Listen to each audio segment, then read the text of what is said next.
भगवान श्री कृष्ण के 5 जिंदा सबूत धरती का सीना चीर कर आए दुनिया के सामने। अब कोई भी वैज्ञानिक भगवान श्री कृष्ण के अस्तित्व को नकार नहीं पाएगा। भगवान श्री कृष्ण आज खुद आते हैं इस जगह पर। वैज्ञानिकों ने भी माना कि भगवान कृष्ण का है इस जगह पर वास। भगवान श्री कृष्ण के इन सबूतों को देखकर आप ही नहीं बल्कि अरब देशों तक के वैज्ञानिक बन चुके हैं उनके भक्त। दोस्तों, हमारे धर्म ग्रंथों में भगवान श्री कृष्ण को परम सत्य बताया गया है। भगवान श्री कृष्ण कोई अवतार नहीं बल्कि खुद इस अनंत विश्व के सृजन करता है और उनसे बड़ी कोई भी शक्ति इस दुनिया में या इससे बाहर मौजूद नहीं है, क्योंकि भगवान श्री कृष्ण ही आदि हैं, अनंत हैं और शाश्वत हैं। लेकिन दोस्तों, आज इस दुनिया में बहुत सारे ऐसे लोग हैं जो सनातन धर्म को बदनाम करने के लिए कहते हैं कि भगवान श्री कृष्ण कभी हुए ही नहीं। लेकिन दोस्तों, हमारे पास सबूत है जो न केवल श्री कृष्ण के अस्तित्व को साबित कर देगा बल्कि यह उन लोगों के मुंह पर तमाचे के जैसा होगा जो सनातन धर्म को आज तक नकारते आए हैं।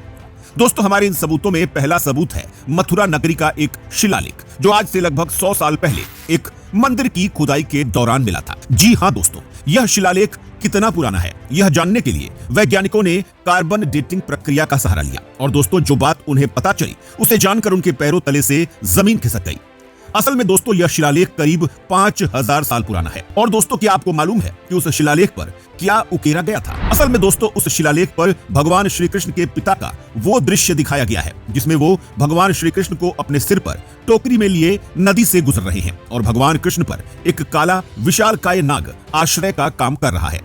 और दोस्तों, 5000 साल पुराने शिलालेख से यह पूरी तरह से सिद्ध हो गया कि भगवान श्री कृष्ण न सिर्फ धरती पर आए थे बल्कि उन्होंने इस धरती पर आने के बाद जो भी लीलाएं रची थी वह पूरी तरह से सच थी। और दोस्तों, इसी कड़ी में हमारा दूसरा सबसे बड़ा सबूत है वह द्वारिका नगरी जिसे भगवान श्री कृष्ण ने मथुरा नगरी छोड़ने के बाद बसाया था।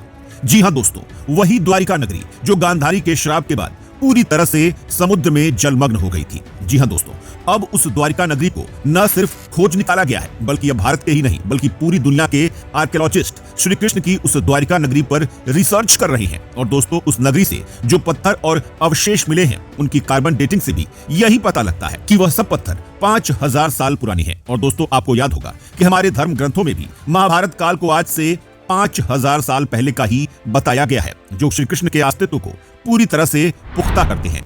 वहीं दोस्तों, भगवान श्री कृष्ण के अस्तित्व को वैसे तो कोई भी नकार नहीं सकता और हम नहीं बल्कि नासा तक के वैज्ञानिक इस बात को जानते हैं कि भगवान श्री कृष्ण न सिर्फ यहाँ जन्मे थे बल्कि उन्होंने यहाँ पर अपनी लीलाएं भी रची थी। और दोस्तों, आज हम आपको भगवान श्री कृष्ण की लीला का एक ऐसा सच बताने वाले हैं जिसे सुनकर शायद आपको अपने कानों पर यकीन न हो। जी हाँ दोस्तों, हम वृंदावन के निधि वन की बात कर रहे हैं जहाँ आज भी भगवान श्री कृष्ण राधा रानी और बाकी गोपियों के संग रास लीला रचाते हैं। और दोस्तों, शायद आपको मालूम न हो कि आज तक कोई इंसान रात के वक्त उसने जीवन में भगवान श्री कृष्ण की लीला को नहीं देखा है। और जिस किसी ने भी रात में चोरी छुपे निधि वन में रहने की कोशिश की तो या तो वह सुबह होते होते पागल हो गया या वही रात उसकी जिंदगी की आखिरी रात बन गई। और दोस्तों, यही नहीं, वृंदावन में एक ऐसा मंदिर भी मौजूद है जहां भगवान श्री कृष्ण आज भी रात को आते हैं। जी हाँ दोस्तों, आपको सुनकर शायद यकीन ना हो लेकिन एक मंदिर में पुजारी हर रात भगवान श्री कृष्ण के लिए साज श्रृंगार के सामान के साथ बहुत सारी चीजें छोड़ते हैं और उनका बिस्तर भी सजाते हैं और मंदिर का दरवाजा बंद करके चले जाते हैं। लेकिन दोस्तों, अगले दिन जब वह आते हैं तो सारा सामान बिखरा हुआ मिलता है और ये इस बात पर मोहर लगाता है कि भगवान श्री कृष्ण उस मंदिर में आते हैं। और दोस्तों, इस पहेली को सुलझाने के लिए बहुत सारे वैज्ञानिकों ने शोध भी किया है और कई बार शोधकर्ता ने मंदिर में अपने ताले भी लगाए हैं ताकि कोई दूसरा व्यक्ति रात के वक्त मंदिर में दाखिल ना हो सके। लेकिन दोस्तों, हर बार न तो ताला खोला जाता है और न ही कोई आदमी किसी तरह से मंदिर के अंदर जाता है। लेकिन फिर भी हर बार सारा का सारा सामान बिखरा हुआ ही मिलता है, जो इस बात का पक्का सबूत है कि आज भी भगवान श्री कृष्ण अपने बैकुंठ धाम से इस मंदिर में आते हैं, जिसे आज दुनिया भर के वैज्ञानिक भी स्वीकार करते हैं।